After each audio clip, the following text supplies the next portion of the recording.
ವೈದ್ಯನಾಗಿ ಬದುಕು ಹೇಗೆ ಅಂತ. ಓಕೆ, ಒಂದು ಚಿಕ್ಕ ಪ್ರಶ್ನೆ ಬಹುಶಃ ಇಡೀ ವೈದ್ಯನ ಜೀವನವನ್ನು ಆಚೆ ಈಚೆ ಯೋಚನೆ ಮಾಡಿ ನೋಡಿಬಿಡುವಂಥದ್ದಿದೆ. ಯಾಕಂದರೆ ಭಾರತದಲ್ಲಿ ವೈದ್ಯರ ದಿನಾಚರಣೆ ಅಂಥೇಳಿ ಜುಲೈ 1 ನಾವು ಯಾಕೆ ಆಯ್ದುಕೊಳ್ತೀವಿ ಅಂತಂದರೆ, of course that great doctor, Bharat Ratna doctor BC Roy ಅವರ ಜನ್ಮದಿನ ಮತ್ತು ಅವರು ನಮ್ಮನ್ನು ಅಗಲಿದ ದಿನ ಕೂಡ ಜುಲೈ 1 ಆಗಿರೋದ್ರಿಂದ ಅಂತಹ ಒಂದು ಧೀಮಂತ ವ್ಯಕ್ತಿಯ ನೆನಪಿಗಾಗಿ ಒಂದು ದಿನನ ಆಯ್ದುಕೊಂಡ್ವಿ. ಬಹುಶಃ ವೈದ್ಯರು ಅಂದರೆ ಒಂದು ರೋಲ್ ಮಾಡೆಲ್ ಆಗಿರ್ತಕ್ಕಂಥ ವ್ಯಕ್ತಿಯ ನೆನಪಿಗೋಸ್ಕರ ಅದನ್ನು ಡಾಕ್ಟರ್ಸ್ ಡೇ ಅಂತ ಮಾಡಿದರು. ಆ ವ್ಯಕ್ತಿ ಈಗ ಆತ ನಿಜವಾಗಿ ಜೀವನದಲ್ಲಿ ಡಾಕ್ಟರ್ BC ರಾಯ್ ಅವರು ಒಬ್ಬ ವೈದ್ಯರು, ಒಬ್ಬ ಧೀಮಂತ ವ್ಯಕ್ತಿ, ಒಬ್ಬ ಎಜುಕೇಷನಿಸ್ಟ್, ಒಬ್ಬ ಏಬಲ್ ಪೊಲಿಟಿಷಿಯನ್, ಒಬ್ಬ ನೇತಾರ, ಇಷ್ಟೆಲ್ಲ ಜವಾಬ್ದಾರಿಗಳನ್ನು, ಸಮಾಜಮುಖಿ ಕೆಲಸಗಳನ್ನು ಮಾಡಿ ನಮಗೆ ತೋರಿಸಿಕೊಟ್ರು. ಸೊ ಬಹುಶಃ ಎಲ್ಲ ವೈದ್ಯರು ಈ ರೀತಿಯಾಗಿ, ಅಂದರೆ ಒಂದು ಎಜುಕೇಷನಿಸ್ಟ್ ಆಗಿ, ಒಬ್ಬ ತಂತ್ರಜ್ಞ ಆಗಿ, ಒಬ್ಬ ಸೋಷಲ್ ರಿಫಾರ್ಮರ್ ಆಗಿ, ಒಬ್ಬ ಇಂಡಸ್ಟ್ರಿಯಲಿಸ್ಟ್ ಆಗಿ, ಒಬ್ಬ ರಾಜಕೀಯ ನೇತಾರಾಗಿ ಬೆಳೆಯೋಕ್ಕೆ ಆಗದಿದ್ದರೂ ಕೂಡ ಈ ಎಲ್ಲ ಅಂಶಗಳು ಅಥವಾ ಈ ಎಲ್ಲ ಜವಾಬ್ದಾರಿಗಳು ಪ್ರತಿ ವೈದ್ಯನಲ್ಲಿ ಸೇರ್ಕೊಂಡು ಬಿಡುತ್ತೆ. ಒಂದು ಸೋಷಲ್ ರೆಸ್ಪಾನ್ಸಿಬಿಲಿಟಿ, ಒಂದು ಕಮಿಟ್ಮೆಂಟು, ಒಂದು ಸರ್ವೀಸು, ಇದೆಲ್ಲದರ ಗುದ್ದಾಟದಲ್ಲಿ ಎಲ್ಲೋ ಸೈಡ್ ಲೈನ್ ಆಗಿ ಆತನ ವೈಯಕ್ತಿಕ ಜೀವನ, ಆತನ ಕುಟುಂಬ, ಆತನ ಸ್ವಂತ ಆರೋಗ್ಯ, ಈ ವಿಚಾರಗಳು ಸ್ವಲ್ಪ ನೆಗ್ಲೆಕ್ಟ್ ಆಗಿಬಿಡ್ತದೆ, ಇಗ್ನೋರ್ ಆಗಿಬಿಡ್ತದೆ. ಸೊ ವೈದ್ಯನ ಬದುಕು ಅಂತಂದರೆ ಏನಂದರೆ ಅದೊಂದು ಸವಾಲಿನ ಬದುಕು ಅಂತ ಹೇಳೋದೇ ಸುಲಭ ಆಗ್ತದೆ. Okay, happy doctors day. A good laugh and a long sleep are the best cures in the doctors book ಅಂತೆ. ಅಂದರೆ ಈಗ ಡಾಕ್ಟರ್ ಹೇಳ್ತಾ ಇದ್ರಲ್ಲ, ಎಲ್ಲದಕ್ಕೂ ಮಾತ್ರೆಗಳೊಂದೇ ದಾರಿ ಅಲ್ಲ ಅಂತ. ನಾವು ಎಷ್ಟೊಂದು ಸಲ ಈ ಸಂಬಂಧಗಳನ್ನು ಸುಧಾರಿಸೋದ್ರ ಬಗ್ಗೆ ಸಾಕಷ್ಟು ವಿಚಾರಗಳು ಹೇಳ್ತೇವೆ, ಜೀವನ ಶೈಲಿ ಬಗ್ಗೆ ಸುಧಾರಿಸೋದ್ರ ಬಗ್ಗೆ ಹೇಳ್ತೇವೆ. ಅದು ಯಾರಿಗೂ ಇಷ್ಟ ಆಗಲ್ಲ ಅಲ್ವಾ? ಅದನ್ನು ಫಾಲೋ ಮಾಡಿ. ಬರೀ ಕೇವಲ ಚಿಕಿತ್ಸೆ, ಮಾತ್ರೆಗಳು, operations are not the only solutions. Yes, ಆಗಲಿ. Move on to the next slide. Next picture ತೋರಿಸಿ. Okay, keep calm and have a happy doctors day. ಆಯಿತು, ಮುಂದೆ ಬರಲಿ. ಇದನ್ನು ಸ್ವಲ್ಪ ಸ್ಟಿಲ್ ಮಾಡಿ, ಇದು ಚೆನ್ನಾಗಿದೆ. ನಾವು practice is like a daily war and doctor became warrior. Happy doctors day. ನೀವೆಲ್ಲ ವಾರಿಯರ್ಸ್ ಆಗ್ಬಿಟ್ಟಿದೆ. ಯಾಕಂದರೆ ಏನಾಗ್ತದೆ ಅಂದರೆ, ಯಾವಾಗ ಯಾರು ಬಂದು ಗಲಾಟೆ ಮಾಡ್ತಾರೋ, ಯಾವ ಇನ್ಶೂರೆನ್ಸ್ ಏಜೆಂಟ್ನರು ಬಂದು ತಲೆ ತಿಂತಾರೋ, ಯಾವ ಲಾಯರ್ಸ್ ಬಂದು ತೊಂದರೆ ಮಾಡ್ತಾರೋ, ಸೊ ಈ ರೀತಿ ವಾತಾವರಣ ಕ್ರಿಯೇಟ್ ಆಗಿಬಿಟ್ಟಿದೆ. ಈಗ ನೋಡಿ, ಮೆಡಿಕೋ ಲೀಗಲ್ ಕೇಸಸ್, ಯಾವುದೋ ಒಂದು ವ್ಯಕ್ತಿಗೆ ಚಿಕಿತ್ಸೆ ಕೊಟ್ಟಿರ್ತೇವೆ, ಇನ್ನೊಬ್ಬ ಯಾರಿಗೋ ಬಂದು ಚಿಕಿತ್ಸೆ ತಗೊಳ್ತಾನೆ, ಅವನು ಆ ಚಿಕಿತ್ಸೆ ಪಡೆದೋದಕ್ಕೋಸ್ಕರ ಒಂದು ಸರ್ಟಿಫಿಕೇಟ್ ತಗೊಳ್ತಾನೆ, ಆ ಸರ್ಟಿಫಿಕೇಟನ್ನು ಹೋಗಿ ಅವನು ಮಿಸ್ಯೂಸ್ ಮಾಡ್ಕೊಳ್ತಾನೆ. ಆ ರೀತಿಯ ಮೆಡಿಕೋ ಲೀಗಲ್ ಕೇಸಸ್ನ ಎದುರಿಸಬೇಕಾಗ್ತದೆ. ಅಥವಾ ಡಾಕ್ಟ್ರು ಏನೋ ಚಿಕಿತ್ಸೆ ನಡೆಯುವಾಗ ಸಣ್ಣ ಪುಟ್ಟ ತೊಂದರೆಗಳಾಗ್ತದೆ ಕೆಲವೊಮ್ಮೆ, ಏನಂದರೆ ಮಾತ್ರೆಗಳಿಂದ ರಿಯಾಕ್ಷನ್ಸ್ ಆಗುವಂಥದ್ದು, ಆ ರೀತಿಯ ತೊಂದರೆಗಳಿಂದ ತಕ್ಷಣಕ್ಕೆ ಆ್ಯಕ್ಚುಲಿ ನೋಡಿದರೆ ಅಲ್ಲಿ ವೈದ್ಯರ ತಪ್ಪು ಏನಿರೋದಿಲ್ಲ. It is an idiosyncratic reaction. ಆ ರೋಗಿಯ ದೇಹ ಅದಕ್ಕೆ ಸಹಕರಿಸಿಲ್ಲ ಅಷ್ಟೇ ಬಿಟ್ರೆ ಅಲ್ಲಿ ವೈದ್ಯನ ತಪ್ಪೇನಿರಲಿಲ್ಲ. ಆದರೆ ಇದನ್ನೆಲ್ಲ ಯೋಚನೆ ಮಾಡದ ಮನೆಯವರು ಏನು ಮಾಡ್ತಾರೆ ಅಂದರೆ, ಫಸ್ಟ್ ಬಂದು ವೈದ್ಯನ ಮೇಲೆ ಅಟ್ಯಾಕ್ ಮಾಡಿಬಿಡುವಂಥದ್ದು. ಕೆಲವೊಂದ್ಸರಿ ಎಸ್ಪೆಷಲಿ ಒಬ್ಸ್ಟೆಟಿಷಿಯನ್ಸ್ ಅಂತೂ ಎಷ್ಟು ಸ್ಟ್ರೆಸ್ ಅನುಭವಿಸ್ತಾರೆ. ಹೆರಿಗೆ ಆಗುವ ಸಮಯದಲ್ಲಿ ಯಾರು ಡಿಸೈಡ್ ಮಾಡ್ಲಿಕ್ಕೆ ಆಗ್ತದೆ, ತೊಂದರೆಗಳಾಗುತ್ತೆ, ಮಗುವಿಗೆ ತೊಂದರೆ ಆಗುತ್ತೆ, ಇದ್ರ ಬಗ್ಗೆ ಏನು ಯಾರಿಗೂ ಒಂದು ಅಂದಾಜು ಕೂಡ ಇರೋದಿಲ್ಲ. ಮತ್ತು ಅದೆಲ್ಲ ಎಷ್ಟು ಸಣ್ಣ ಸಮಯದಲ್ಲಿ ನಡೆದೋಗುತ್ತೆ ಅಂದರೆ ವೈದ್ಯರ ಕೈ ಮೀರಿ ಆಗೋಗಿರ್ತದೆ.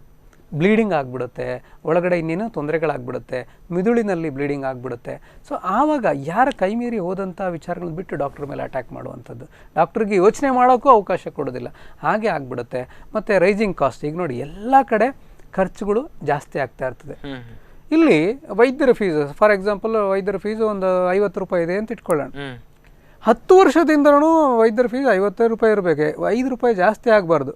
ಅಯ್ಯೋ ಡಾಕ್ಟ್ರಿಗೆ ಈಗ ದುಡ್ಡಿನ ಆಸೆ ಆಗಿಬಿಟ್ಟಿದೆ ಅಂತ ಏನೋ ಪಾಯಿಂಟ್ಸ್ ಮಾಡ್ಕೋಬೋದು. ಅಥವಾ ಒಂದು ಪುಸ್ತಕ ತಗೊಂಡು ಹೋಗಿರ್ಬೋದು, ಕರೆಕ್ಟ್, ಪುಸ್ತಕದಲ್ಲಿ, ಅಥವಾ ಯಾರೋ ಸ್ನೇಹಿತರಿಗೆ ಒಂದು ಮೆಸೇಜ್ ಮಾಡ್ಕೊಂಡು ಕೂತ್ಕೊಳ್ಬೋದು. ಕರೆಕ್ಟ್, ಆ ಕಾಯಿಲೆ ಬಗ್ಗೆ ನಿಮಗಿರೋ ಡೌಟ್ಸ್ಗಳನ್ನ ಕೇಳಲಿಕ್ಕೆ ಪ್ಲ್ಯಾನ್ ಮಾಡ್ಕೊಳ್ಬೋದು. ಕರೆಕ್ಟ್ ಅಲ್ವಾ? ಆಲ್ ದಿಸ್ ಥಿಂಗ್ಸ್ ಇದೆಲ್ಲ ಮಾಡ್ಬೋದು ಡಾಕ್ಟರ್. ಮತ್ತದೇ ನನಗೆ ನೆನಪಿದೆ, ಅವರು ಒಂದು ಮಾತು ಹೇಳಿದರು. ಈಗ ಪೇಷಂಟ್ಸ್ ಹೇಗೆ ಅಂತಂದರೆ, ಅವರು ಬೇರೆ ಕಡೆಲೆಲ್ಲ ಕಾಯೋದಕ್ಕೆ ತಯಾರಿರ್ತಾರೆ, ನಾವು ತಯಾರಿರ್ತೀವಿ. ಬಟ್ ವೈ ನಾಟ್ ಡಾಕ್ಟರ್ಸ್ಗಳ ಹತ್ರ ನನ್ನ ಹಾಗಿನ ಪೇಷಂಟ್ ಇನ್ಯಾರು ಬಂದಿರ್ತಾರೆ, ಅವರಿಗೂ ಅವ್ರು ಅಷ್ಟೇ ಟೈಮ್ ಕೊಡಬೇಕಾಗತ್ತೆ, ನನಗೆ ಮಾತ್ರ ಅಲ್ಲ. ಹೌದು. ಅಲ್ಲ, ಇನ್ನೊಂದು ಈಗ ನೋಡಿ, ವೈದ್ಯರಿಗೆ ಒಂದಷ್ಟು ರೆಸ್ಪಾನ್ಸಿಬಿಲಿಟೀಸ್ ಇರುತ್ತೆ. ಉದಾಹರಣೆ, ಈಗ ನಾನು ಒಂದು ರೋಗಿಗೆ 10 ಗಂಟೆಗೆ ಬರ್ಲಿಕ್ಕೆ ಹೇಳಿದ್ದೀನಿ. ಕೆಲವರಿಗೆ ತುಂಬ ಬೇಜಾರು, 10 ಗಂಟೆಗೆ ಬರೋಕ್ಕೆ ಹೇಳಿದ್ದಾರೆ, 11 ಗಂಟೆ ಆದರೂ ಕರೀತಾ ಇಲ್ಲ ಅಂತ. ಅಲ್ಲಿ ಏನಾಗ್ತದೆ ಅಂದರೆ, ಒಬ್ಬ ವಯೋವೃದ್ಧ ಬರ್ತಾರೆ, ಅವರಿಗೆ ಪ್ರಯಾರಿಟಿ ಕೊಟ್ಬಿಡ್ತೇವೆ. ಇನ್ನೊಂದು ಪೋಸ್ಟ್ ಪಾರ್ಟಮ್ ಅಂದರೆ ಹೆರಿಗೆ ಆಗಿರ್ತದೆ, ಆಕೆ ಮಗುವನ್ನು ಮನೇಲಿ ಬಿಟ್ಟು ಬಂದಿರ್ತಾಳೆ, ಆಕೆಗೆ ಪ್ರಯಾರಿಟಿ ಕೊಟ್ಬಿಡ್ತೇವೆ. ಸೊ ಇಲ್ಲಿ ನೋಡಿರ್ತೇವೆ, ಕಂಡೀಷನ್ಸ್ ನೋಡ್ಕೊಂಡಿರ್ತೇವೆ. ಇವ್ರಿಗೆ ಏನು ಅನಿಸ್ತಾ ಇರುತ್ತೆ ಅಂದರೆ, ನನ್ಗಿಂತ ಇನ್ನು ಮತ್ತೆ ಬಂದವ್ರು ಯಾರನ್ನೋ ಕರೆದಿದ್ದಾರೆ, ಅವ್ರಿಗೆ ಪರಿಚಯ ಇರೋರಾದ್ರೆ ಬೇಗ ಬಿಡ್ತಾರೆ, ಈ ರೀತಿ ಆಗ್ತದೆ. ಮತ್ತೆ ಎಷ್ಟೋ ಸಲ ಏನಾಗುತ್ತೆ ಅಂದರೆ, ನಾಟ್ ದ ಡಾಕ್ಟರ್, ಇಲ್ಲಿ ಏನೋ ಹೇಳ್ತಾರೆ, ದೇವರು ವರ ಕೊಟ್ಟರು ಪೂಜಾರಿ ವರ ಕೊಡಲಿಲ್ಲ ಅನ್ನೋ. ಕೆಲವೊಮ್ಮೆ ವೈದ್ಯರ ಗಮನಕ್ಕೆ ವಿಚಾರಗಳು ಬಂದಿರೋದಿಲ್ಲ. ಅಲ್ಲಿ ಕಾಯ್ತಾ ಇರ್ತಕ್ಕಂಥ ರೋಗಿಗಳಿಗೆ ಏನೋ ತೊಂದರೆ ಆಯಿತು, ಅಥವಾ ಅನನುಕೂಲತೆಗಳಾಗಿತ್ತು, ಅಥವಾ ಆಸ್ಪತ್ರೆ ವ್ಯವಸ್ಥೆಯಿಂದ ಏನಾದ್ರು ತೊಂದರೆಗಳಾಗಿತ್ತು, ಅದನ್ನ ಅವ್ರ ಮನಸ್ಸಲ್ಲಿ ಬೇಜಾರು ಮಾಡ್ಕೊಂಡು ಬೈದ್ಕೊಂಡು ಹೋಗೋದಕ್ಕಿಂತ ಅಲ್ಲೊಂದು ಸಜೆಷನ್ಸ್ ಬಾಕ್ಸ್ ಇರುತ್ತೆ. ಅದರಲ್ಲಿ ಅಷ್ಟೊತ್ತು ಕೂತ್ಕೊಂಡು ನೀವು ಅಸಹನೆಯಿಂದ ಬೇಜಾರು ಮಾಡ್ಕೊಂಡು ಎಲ್ಲರ ಮೇಲೆ ಜಗಳ ಮಾಡ್ಕೊಂಡು ಹೋಗೋದಕ್ಕಿಂತ ಒಂದು ರಿಟರ್ನ್ ಲೆಟರು. ಈಗ ಎಷ್ಟೋ ಸಲ ನನಗೆ ನನ್ನ ಅನುಭವಕ್ಕೆ ಬರ್ತದೆ, ನನ್ನ ಹತ್ರ ಹೇಳ್ತಾರೆ ಪೇಷಂಟ್ಸ್, ಸರ್ ಹೀಗಾಯಿತು ಹಾಗಾಯಿತು, ನಿಮ್ಮ ಸಿಬ್ಬಂದಿ ಹಾಗೆ ಮಾಡಿದರು, ಅಥವಾ ನಮಗೆ ಇವತ್ತು ಅಪಾಯಿಂಟ್ಮೆಂಟ್ ಕೊಟ್ಟಿದ್ರಿ ನೀವು ಸಿಗಲೇ ಇಲ್ಲ, ಅದು ಎಲ್ಲ ವಿಚಾರ ಬೇಜಾರು ಮಾಡ್ಕೊಂಡು ನನಗೊಂದು ರೈಟಿಂಗಲ್ಲಿ ನಿಮ್ಮ ಎಲ್ಲ ಕಂಪ್ಲೇಂಟ್ಸ್ನ ಬರೆದು ಕೊಡ್ತೀರಾ, ನಾನು ನನ್ನ ಹೈಯರ್ ಅಥಾರಿಟೀಸಿಗೆ ತಲುಪಿಸ್ತೇನೆ ಅಂದರೆ, ಬೇಡ ಸರ್ ಅದೆಲ್ಲ ಯಾಕೆ. ಸೊ ಅಲ್ಲೊಂದು ವ್ಯವಸ್ಥೆನ ಯಾವತ್ತೇನೋ ಈ ಇಡೀ ರಾತ್ರಿ ಕತ್ತಲನ್ನು ಬೈದ್ಕೊಂಡು ಕೂತ್ಕೊಳ್ಳೋದಕ್ಕಿಂತ ಒಂದು ಮೊಂಬತ್ತಿ ಹಚ್ಚೋದು ಒಂದು ಒಳ್ಳೆಯ ಕೆಲಸ. ಸೊ ನೀವು ವ್ಯವಸ್ಥೆಯನ್ನು ಬದಲಾಯಿಸಬೇಕು ಅಂತಂದರೆ ಅಲ್ಲಿ ಒಂದು ಸರಿಯಾದ ರೀತಿಯ ಸಲಹೆಗಳನ್ನು ಕೊಡೋದ್ರ ಮೂಲಕ we can work better. So ನಿಮಗೆ ಏನಾದ್ರು ಅನಾನುಕೂಲತೆಗಳಾಗಿದ್ದರೆ ಅದನ್ನು ವೈದ್ಯರಿಗೆ ಬರೆದು ತಿಳಿಸಿ, ಸಜೆಷನ್ಸ್ ತಿಳಿಸಿ, ಅಥವಾ ಒಂದು ಮೆಸೇಜ್ ಮಾಡಿ ತಿಳಿಸಿ, ಇಮೇಲ್ ಮಾಡಿ ತಿಳಿಸಿ. ಇದರಿಂದ ಆ ಬಾಂಧವ್ಯನ ಸುಧಾರಿಸ್ಬೋದು. ಈಗ ನೀವು ಅಷ್ಟೊತ್ತು ಕಾದು ಪಾಪ ಡಾಕ್ಟ್ರಿಗೆ ಯಾಕೆ ತೊಂದರೆ ಮಾಡಬೇಕು, ಅಥವಾ ಅವ್ರಿಗೆ ಹೇಳಿದ್ರೆ ಬೇಜಾರು ಮಾಡ್ಕೊಳ್ತಾರೆ, ಅಥವಾ ಅವ್ರಿಗೆ ನಾನು ಅವ್ರ ಬಗ್ಗೆ ಕಮೆಂಟ್ ಮಾಡಿಬಿಟ್ರೆ ನನಗೆ ಚಿಕಿತ್ಸೆಯಲ್ಲಿ ಏನಾದ್ರು ನೆಕ್ಸ್ಟು ಅವರು ಕೇರ್ಫುಲ್ ಆಗಿ ಮಾಡೋದಿಲ್ಲ ಅನ್ನೋ ಭಾವನೆಗಳು ಖಂಡಿತ ಬೇಡ. ನೀವು ಸಲಹೆಗಳು ಕೊಟ್ಟರೆ ಅದನ್ನು ನಾವು ಮುಕ್ತ ಹೃದಯದಿಂದ ತಕ್ಕೊಂಡು ಸ್ವೀಕರಿಸ್ತೇವೆ.